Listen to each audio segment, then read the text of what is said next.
Karena sang kesatria Piningit itu tidak dititik beratkan kepada sang pemimpin negeri atau sang pemimpin dunia. Sang kesatria Piningit itu boleh dikatakan, contohnya, halo, assalamualaikum warahmatullahi wabarakatuh. Selamat berjumpa kembali saudara-saudaraku semua yang dimana saja berada. Semoga selalu dalam keadaan sehat walafiat, tak kurang suatu apapun. Dalam kali ini kami akan menyajikan sebuah tema figur dari sang kesatria Piningit yang selalu itu akan membawa suatu kedamaian di negerinya atau di dalam kehidupan di atas muka bumi ini. Nah, tentunya kalau kita itu dalam cerita sang kesatria Piningit itu harus ada sebuah figur yang telah nyata yang diceritakan agar kita itu dapat menelaah dan mampu melihat di mana yang diceritakan itu sudah ada figurnya dan di mana yang diceritakan itu yang masih dalam pandangan itu semu. Jadi dalam versi saya, dalam di batas kemampuan saya, dan juga dalam cerita para leluhur atau para pahlawan terdahulu, para linuwih yang telah menyaksikan bahwa dari dulu itu sudah ada sang kesatria Piningit yang selalu itu membawa sebuah kedamaian di negerinya, karena dalam kehidupan ini selalu itu penuh dengan perkembangan zaman. Maka dari itu sang kesatria Piningit sendiri tentunya itu walaupun satu sosok yang dimunculkan oleh Tuhan Yang Maha Esa atau Allah Subhanahu wa Ta'ala, tentunya itu setiap zaman di mana zaman itu sedang dalam keadaan itu tidak aman, akan muncullah sebuah sosok sang kesatria Piningit. Nah, yang akan kita bahas di sini itu di dalam versi saya, menurut dalam cerita seperti terdahulu, perlu kita itu kagumi, perlu kita akui bahwa yang membawa negeri ini menjadi aman, damai, dan tentram sampai hari ini, yang mampu mengusir penjajahan atau dalam bahasa Jawa itu isong giring kebobule mulih ning kandange.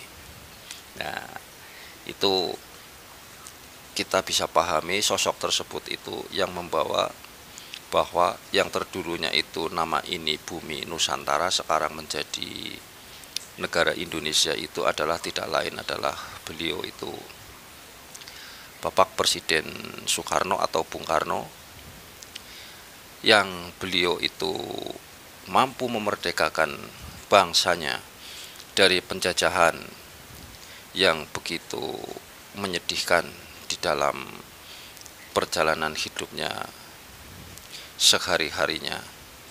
Walaupun beliau itu tidak bisa memerdekakan dengan sendiri, tentunya itu disengkuyung oleh para ulama, para linuwih, para sesepuh, para leluhur, para pahlawan yang lain terdahulu itu yang punya kesetiaan kepada beliau itu. Akan tetapi ada sebuah sosok figur yang di depan itu yang disebut itu sang kesatria Piningit. Makanya Bung Karno sendiri itu dijuluki putra sang fajar. Nah, menurut dalam cerita para leluhur, beliau itu masih keturunan para raja terdahulu.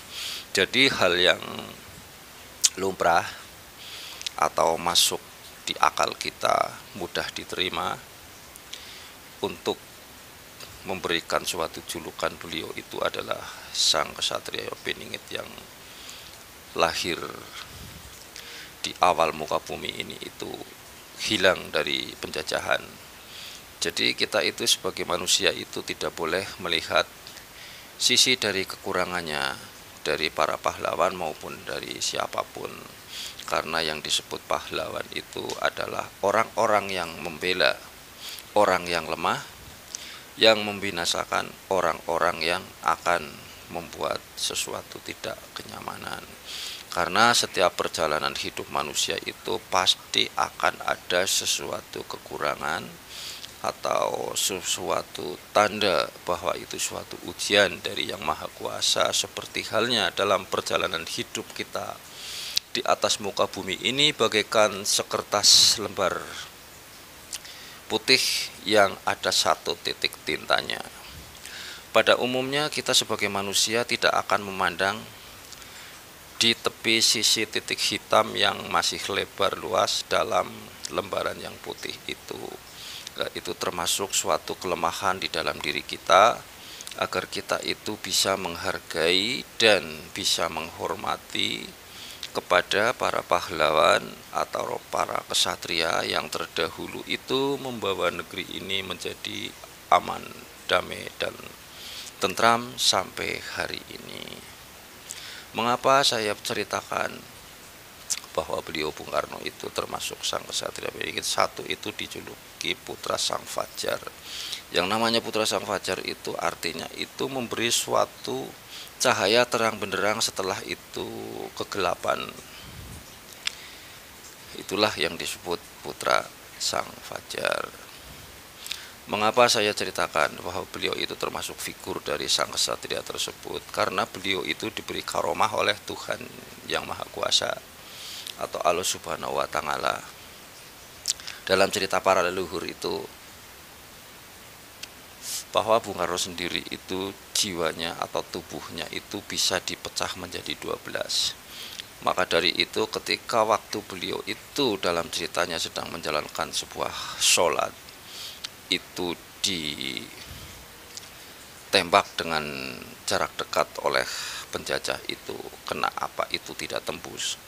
Menurut dalam cerita para leluhur itu bukan tidak tembus, tapi Bung Karno sendiri itu bisa terpecah jadi 5 dalam tubuhnya, sehingga sang penembak itu kesusahan mana yang asli yang harus ditembak, karena penjajahan itu kan dengan tergesa-gesa menembaknya, sehingga yang ditembak itu bayangan yang semu.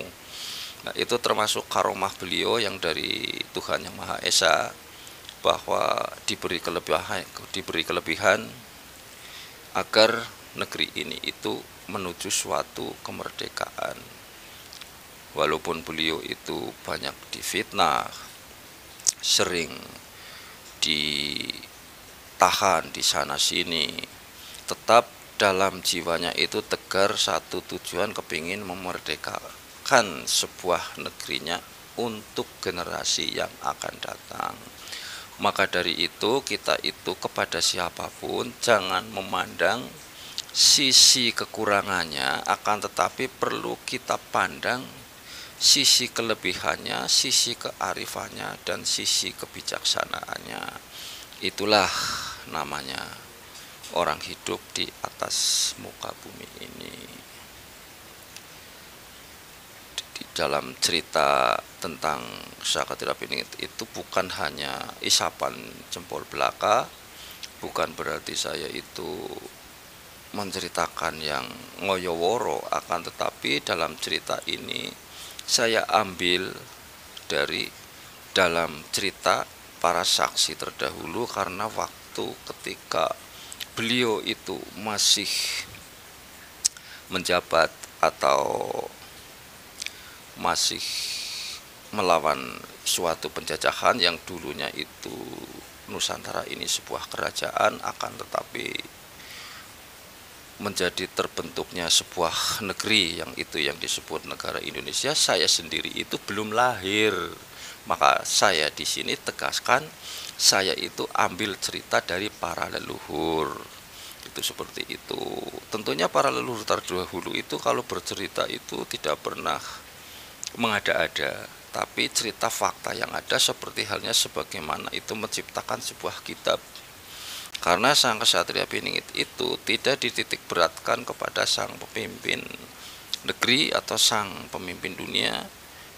Sang kesatria Piningit itu boleh dikatakan contohnya yang menegakkan suatu agamanya, menegakkan suatu kepercayaannya, menegakkan suatu kebenarannya, tapi untuk kepentingan orang banyak, kepentingan untuk memakmurkan negerinya atau mendamaikan suatu negerinya, itu yang disebut sang kesatria Piningit, atau yang disebut itu sang pamomong. Kiranya sampai di sini dulu dalam cerita ini. Barangkali dalam versi saya ada sesuatu kekurangan. Saya mohon maaf yang sebesar-besarnya. Diambil segi positifnya, dibuang sisi negatifnya. Semoga saja di sini saya mendoakan dalam keturunan-keturunan tersebut dari beliau itu ada sesuatu buah yang matang, biji yang tunasnya tinggi, akarnya menghujam ke bumi, dengan daun-daunnya itu yang rimbun bisa untuk berteduh. Terima kasih. Assalamualaikum warahmatullahi wabarakatuh.